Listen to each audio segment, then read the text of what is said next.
오늘 역대하 본문으로 설교를 시작합니다.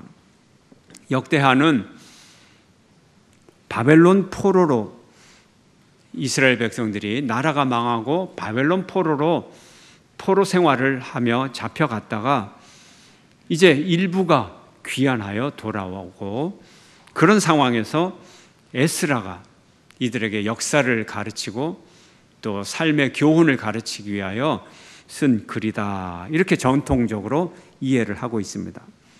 포로에서 돌아온 이들이 하나님의 회복의 메시지를 들으면서 이제 역사를 회복하는 거죠. 역사를 회복하려는 관점으로 지나간 과거의 역사를 다시 돌아보게 되는 거예요. 역대하 7장 14절 함께 읽습니다. 시작. 내 이름으로 일컫는 내 백성이 그들의 악한 길에서 떠나 스스로 낮추고 기도하여 내 얼굴을 찾으면 내가 하늘에서 듣고 그들의 죄를 사하고 그들의 땅을 고칠지라. 아멘. 솔로몬의 성전을 받으시면서 회복의 길을 열어주셨어요. 하나님은 눈과 귀를, 당신의 마음을 이 성전을 향하여 있으리라 하는 거예요. 그래서 성전에서 기도하든지 성전을 향하여 기도하든지 그가 어떤 죄를 짓고 어떤 형편에 있든지 간에 기도하면 하나님의 귀가 임하고 하나님의 눈이 임하고 하나님의 마음이 임해서 그 기도를 들어주시겠다는 거예요. 얼마나 든든한 약속인가요? 우리는 회복의 기회가 있습니다. 회복의 길이 있음을 믿으시기를 축원합니다. 우리의 죄를 용서하시고 이 땅을 고치시는 하나님의 능력이 항상 우리를 향하여 있음을 믿으시기를 축원합니다. 하나님 나라의 회복의 약속은 예배의 회복으로부터 시작을 합니다. 솔로몬은 성전을 지었어요. 왜요? 예배 드리기 위해서. 그 성전을 봉헌했습니다. 그의 아버지 다윗 왕은 성전 건설하기를 일평생의 목적으로 삼았어요. 왜 성전 짓기를 그렇게 원했죠? 예배 드리기 위해서. 성전은 예배 드리는 장소예요. 그 예배를 사모했기에 예배 드리는 장소를 만들기를 사모했던 것입니다. 첫 번째, 온전한 예배가 어떻게 시작이 됩니까? 온전한 예배는 회개에서 시작이 됩니다. 악한 길에서 떠남으로 온전한 예배를 시작할 수가 있습니다. 악한 길에서 떠나는 사람, 그 사람이 온전한 예배자가 될 수 있고 온전한 예배자가 온전한 예배를 드리는 거예요. 사람이 죄악투성인데 그거 어떻게 깨끗한 예배를 드릴 수 있겠어요? 완전한 사람, 깨끗한 사람만이 깨끗한 예배를 드릴 수가 있습니다. 이사야는 이렇게 말합니다. 함께 읽겠습니다. 시작. 여호와의 손이 짧아 구원하지 못하심도 아니요 귀가 둔하여 듣지 못하심도 아니라 오직 너의 죄악이 너희와 너희 하나님 사이를 갈라놓았고 너희 죄가 그의 얼굴을 가리어서 너희에게서 듣지 않으시게 함이니라. 아멘. 온전한 예배자는 하나님과 예배자 사이에 가로막고 있는 죄를 없애버려야 되는 거예요. 죄를 버려야 되는 거예요. 회개해야 되는 거예요. 고백해야 되는 거예요. 이것이 온전한 길입니다. 내가 내 죄를 회개해야 돼요. 남의 죄가 아닙니다. 내가 죄를 버려야 됩니다. 죄를 버리고 예배 자리에서는 여러분 되시기를 축원합니다. 솔로몬으로부터 450년의 시간이 지난 이스라엘 백성들이 지금 솔로몬의 첫 번째 성전을 바치는 그 기사를, 그 역사를 공부하고 있는 거예요. 솔로몬으로부터 450년, 지금 이 에스라의 시대, 어떤 시대예요? 이스라엘 백성이 포로 생활에서 고국으로 돌아왔을 때 여전히 이스라엘 땅은 아수르와 바벨론으로부터 열강에 의해서 파괴되었던 그 폐허 그대로 있었어요. 솔로몬의 성전은 무너져서 폐허가 된 상태로 눈에 보입니다.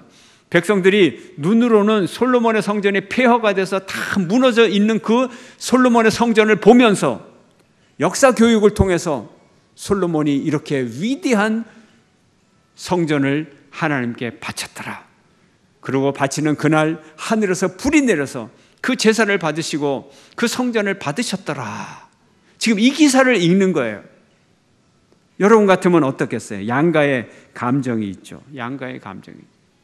이 역사의 교훈, 그러면 무엇을 깨닫겠어요? 여러분이 그 현장에 있었다면 무너진 폐허를 보면서 옛날에는 아주 황금 덩어리였어. 옛날에는 아주 귀했어. 옛날에 하나님이 이 성전을 받으셨어. 자, 솔로몬이 450 이런 상황이에요. 이런 상황. 여러분 같으면 어떻겠어요? 이때 무슨 교훈을 얻겠어요? 무슨 교훈을 얻겠어요? 그래서 이들은 포로에서 돌아온 이들은 가장 먼저 무너진 하나님의 성전을 지었어요.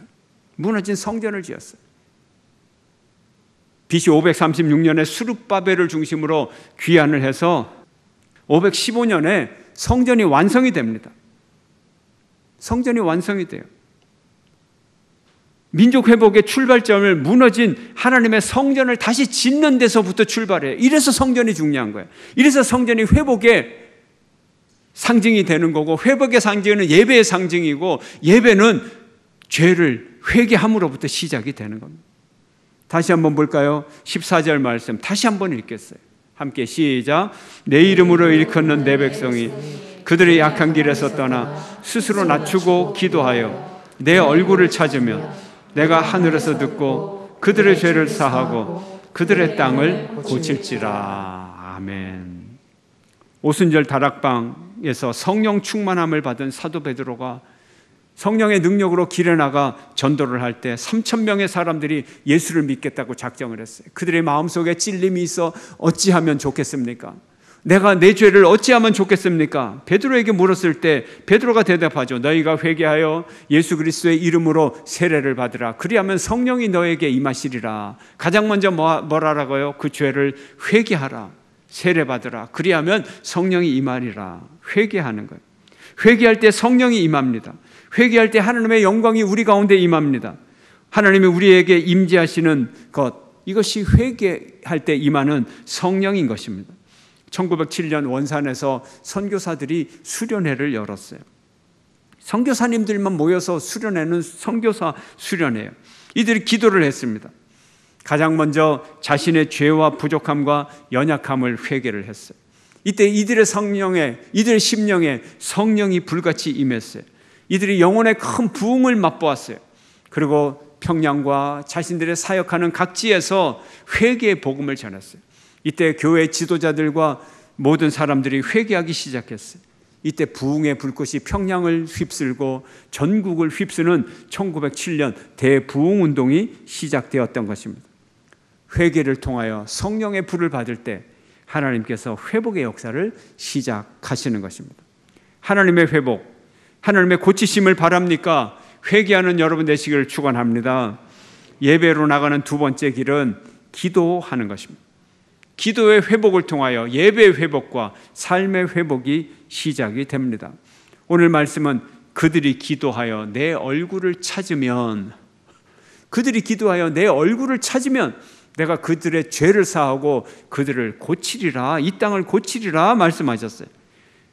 기도해야 되는 거예요. 우리의 살 길은 기도입니다, 여러분. 우리가 비록 죄를 지어서 벌을 받아도 기도해야 돼요. 죄를 지어서 고통 중에 있어도 기도해야 돼요. 기도하면 응답을 받게 됩니다. 죄인의 기도도 하나님은 들어주세요. 이걸 알아야 됩니다. 아브라함의 자녀 아브라함이 여종 하갈을 통하여 이스마엘을 낳았어요.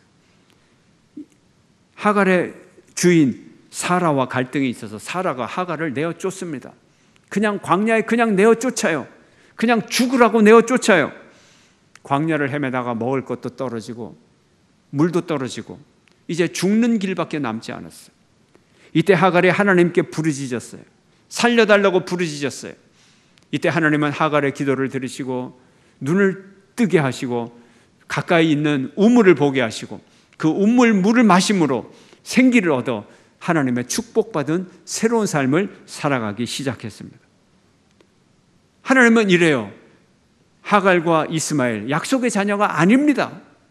약속의 자녀가 아니라도 하나님은 기도하실 때 응답하시고 들어주시는 것입니다. 죄인의 기도도 약속의 자녀가 아닌 사람의 기도도 다 들어주세요. 하물며 당신의 자녀의 기도를 안 들어주시겠습니까? 기도하는 여러분 되시기를 축원합니다. 기도하세요. 기도하세요. 교회 나오면서도 기도하세요. 돌아가실 때도 기도하세요. 아침에 일어나면 기도하세요. 하나님의 축복이 임하기를 축원합니다. 새벽에도 기도하시고 저녁에도 기도하시기를 바랍니다. 주여 이 땅을 고쳐주시옵소서. 코로나19를 몰아내 주시옵소서. 하나님을 대적하여 높아진 이 땅의 교만과 죄악을 하나님 이기게 하여 주시옵소서. 이들을 긍휼히 여겨 주시옵소서. 불쌍히 여겨 주시옵소서. 기도하는 여러분 되시기를 축원합니다. 그러면 하나님은 내가 하늘에서 듣고 응답하리라. 하나님의 백성이 이곳 성전에서 하나님을 위하여 하나님께 기도하면, 회개의 기도를 드리면 하나님은 하늘에서 들으시고 응답해 주시고 용서하십니다. 성전은 하나님께 기도하는 자리이고 기도 응답을 받는 자리이고 하나님의 은혜와 긍휼을 체험하는 자리입니다. 하나님이 하늘에서 듣는다 그랬어요. 그 하늘이 어디 있죠? 그 하늘이 저 멀리 우리를 떠나 있는 그런 하늘인가요? 초월하신 하나님은 저 먼 곳 하나님의 보좌로부터 우리의 기도를 응답하기 위하여 하나님이 오신다면 얼마나 오래 걸릴까요? 저 높고 높은 하늘 중의 하늘, 가장 깊은 하늘에 계시는 하나님이 우리 기도를 응답하시려면 얼마나 걸릴까요? 하나님은 태양보다 더 멀리 계시는데 수억 광년이 걸린다고요? 그렇지 않습니다. 하나님이 계시는 그 하늘은 초월적인 하늘이기 때문에 하나님은 시간과 공간과 물질을 모든 것을 다 초월해서 임하시고 그 모든 것을 초월해서 응답하시기 때문에 하늘에서 들으시고 응답하시기 때문에 즉각 응답하심을 믿으시기를 바랍니다. 성전은 이 땅에서 하늘에 계신 하나님과 소통하는 소통의 장소이기 때문에 그렇습니다. 오늘 본문 15절의 말씀 함께 읽습니다. 시작. 이제 이곳에서 하는 기도에 내가 눈을 들고 귀를 기울이리니. 성전에서 하는 기도에 눈을 뜨고 보고 귀를 기울여서 듣겠다는 말씀이에요. 16절 함께 읽습니다. 시작. 이는 내가 이미 이 성전을 택하고 거룩하게 하여 내 이름을 여기에 영원히 있게 하였음이라. 내 눈과 내 마음이 항상 여기에 있으리라. 여기가 어디예요? 하나님의 성전에 있다는 거예요. 하나님의 눈과 마음이 항상 성전에 있어요. 항상 관심이 있어요. 항상 당신의 자녀의 기도를 기다리고 있어요. 노년의 부모가 자식들의 안부 전화를 기다리는 것보다 더 강한 마음으로 기다리고 계세요. 하나님의 마음이 거기 있단 말이에요. 하나님의 눈이 거기 있어요. 하나님의 귀가 성전을 향해 있어요. 기도하기만 하면 들으시는 하나님을 믿으시기를 바랍니다. 즉각 들으세요. 세 번째 성전의 의미는 다윗 언약의 준수, 다윗 언약의 상징입니다. 다윗 언약이 무엇입니까?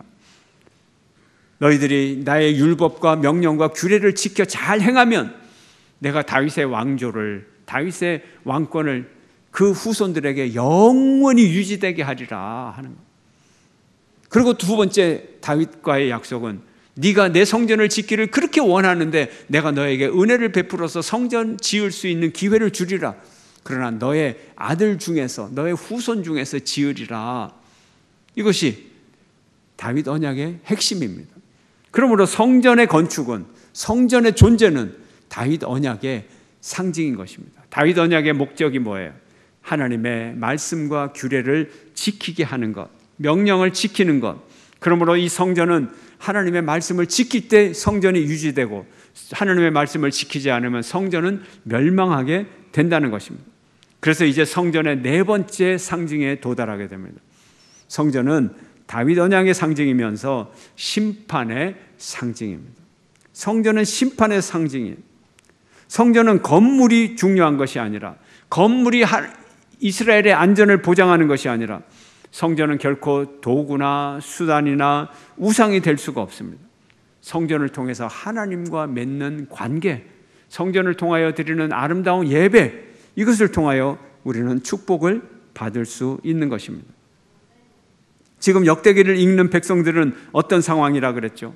솔로몬 성전이 무너지는 것을 역사 속에서 경험했다 그랬잖아요. 나라가 다 쫄딱 망하고 포로로 잡혀갔다가 이제 돌아왔어요.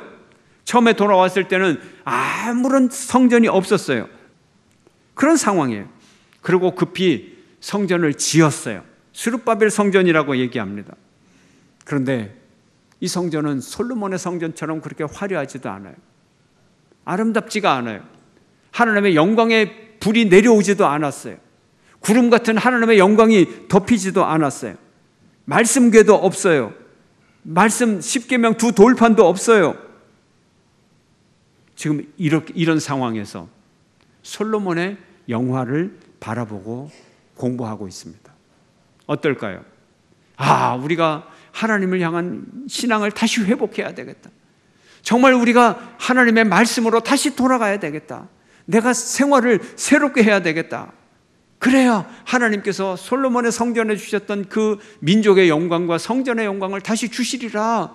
그래서 이스라엘 백성들은 다시 한번 다짐하고 하나님의 말씀을 지키기로 결심하는 것입니다.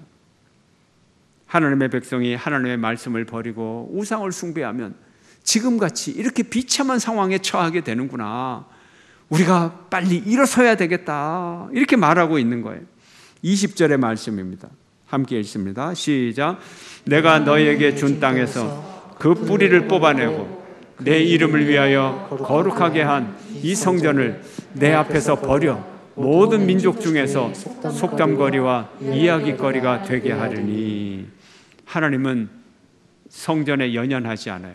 이스라엘 백성들이 말씀을 지키지 않고 우상을 숭배하고 나를 버리면 나도 이 성전을 발로 차버리리라. 내가 이 성전을 발로 뭉개버리리라. 내가 버리리라. 이까지 성전을 가지고 나를 유혹하지 마라. 하나님의 자존심이에요.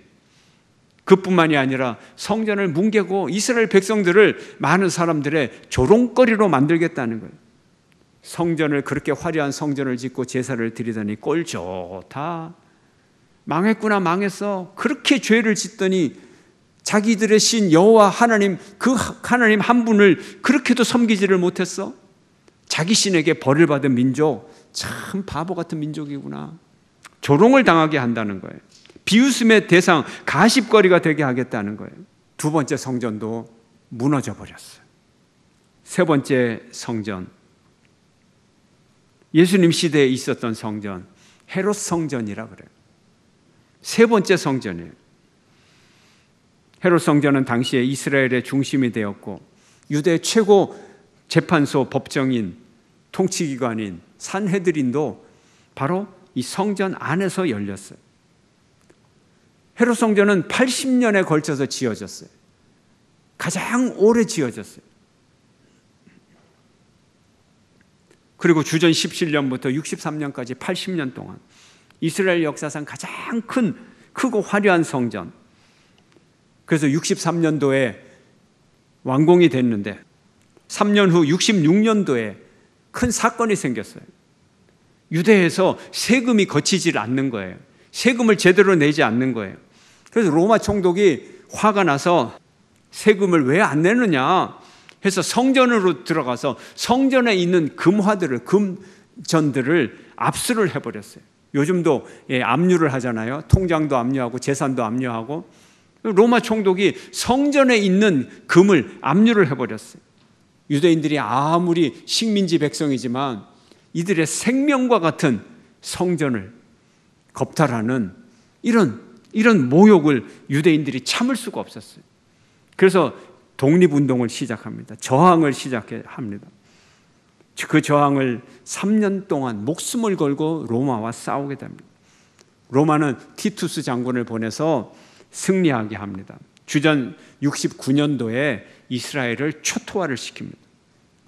그러나 그 사이에 유대인들도 자존심이 상해서 목숨을 걸고 싸우지만 로마 군인들도 아주 자존심이 상했어요. 웬만하면 항복해라 그러면 다 항복을 하는데 한 달이면 다 정복을 해버리는데 3년 동안을 끌었어요. 그 조그만한 나라에서 로마의 자존심이 완전히 무너졌어요. 로마는 이제 이스라엘을 초토화시켜버린 거예요. 아주 잔혹하게 짓밟아버리는 거예요. 약탈을 합니다. 그들의 중심인 성전에 불을 지르고 성전의 금을 약탈해가고 성전에 불을 지르니까 성전 벽에 있던 금덩어리들이 녹아내려서 돌 사이에 스며드니까 그 돌 사이에 있는 그 조그만한 이 한 방울의 금덩어리라도 어떻게 한 가루라도 찾아내려고 성벽의 돌을 다 무너뜨리고 그 금을 채취하려고 그랬다 그래요. 잔혹하게 철저하게 파괴를 해버렸어요. 그러는 사이에 서쪽 벽에 있는 이 성벽은, 성전의 벽은 다행히 남게 되었어요. 한쪽 벽만 남게 되었어요. 예수님이 성전에서 가르치고 제자 중 하나가 그 성전을, 벽을 가리키면서 말합니다. 그 사람 키만한 돌들이 쌓여 있으니까 선생님 이것 보세요. 이 성전의 돌들이 얼마나 위대합니까? 얼마나 대단합니까? 이때 예수님이 말씀하시죠. 예수께서 이르시되 내가 이 큰 건물들을 보느냐? 나중에 돌 하나도 돌 위에 남지 않고 다 무너뜨려지리라. 예수님은 성전의 멸망을 예언하셨던 것입니다. 그 멸망이 이루어졌어요. 80년 걸려서 세워진 가장 큰 성전, 그것이 63년에 완공이 되었는데 채 6년이 지나서 69년도에 완전히 무너져 버린 거예요. 이것이 인간의 건물이에요. 인간의 성전이에요. 마음의 성전을 쌓지 못하는 민족은 또다시 무너지게 되어 있는 거예요. 이 벽을 통곡의 벽이라고 하죠. 나라 잃은 유대인들이 이 벽에 와서 망한 나라를 애통해하며 통곡했다. 그래서 통곡의 벽이에요. 그리고 이들은 통곡의 벽을 전혀 넘어갈 수가 없어요. 통곡의 벽 안쪽에는 지금은 유대인이 아닌 이슬람 성전이 들어서고 이슬람 구역이기 때문에 유대인들은 출입조차 금지되어 있어요. 자신들이 가장 거룩하고 가장 성스럽다고 여기는 그 성전터에 이들은 정작 다가갈 수가 없는 거예요. 통곡할 수밖에 없는 거예요. 오늘 보면 21절을 함께 읽겠습니다. 함께 시작. 이 성전이 비록 높을지라도 그리로 지나가는 자마다 놀라 이르되 여호와께서 무슨 까닭으로 이 땅과 이 성전에 이같이 행하셨는고 하면, 이스라엘이 하나님을 배반하여 로마의 손에 이렇게 처참하게 멸망을 했구나. 이건 뭐야 도대체? 왜 여기만 벽이 남아있지? 이건 뭐지? 여행객들마다 호기심으로 이 질문을 던지는 거예요. 이건 뭐야? 아, 옛날에 로마에 망했구나. 아, 이스라엘이 죄를 지어서 하나님이 심판을 했다며 이 소문이 지금까지 퍼져나가는 거예요. 애통할 수밖에 없는 거예요. 무너진 성전 앞에, 무너진 인생의 성전 앞에 우리는 기도할 수밖에 없는 거예요. 애통할 수밖에 없는 거예요. 여러분의 성전은 아직 잘 세워져 있습니까? 여러분의 성전에 하나님의 영광이 여전히 임하여 있습니까? 여러분의 삶이 무너져 있습니까? 세워져 있습니까? 우리의 삶이, 우리의 예배가 세워져 있습니까? 무너져 있습니까? 우리의 삶의 성전을 세워야 됩니다. 하나님의 은혜로 세워야 됩니다. 하나님의 능력으로 세워야 됩니다. 예배를 회복하시기를 축원합니다. 참된 예배자로 다시 서시기를 축원합니다. 우리는 기도할 수 있을 때 기도해야 돼요. 회개할 때 회개해야 돼요. 애통할 때 애통해야 되고, 통곡할 때 통곡할 수 있어야 돼요. 눈물을 흘릴 때 눈물을 흘릴 수 있어야 돼요. 하나님이 돌아오라고 할 때 돌아갈 수 있는 사람이 돼야 돼요. 이 민족을 향한 주님의 기회임을 알고 주님 앞에 더 나가야 되는 거예요. 우리의 삶의 성전을 더 깨끗하게 해야 되는 겁니다. 사랑하는 성도 여러분, 예배를 회복하시기를 축원합니다. 기도를 회복하시기를 축원합니다. 우리의 회개를 회복하시기를 축원합니다. 주님이 회복시켜 주실 거예요. 주님이 고쳐 주실 것을 믿고 주님 앞에 나가는 저와 여러분 되시기를 주의 이름으로 축원합니다.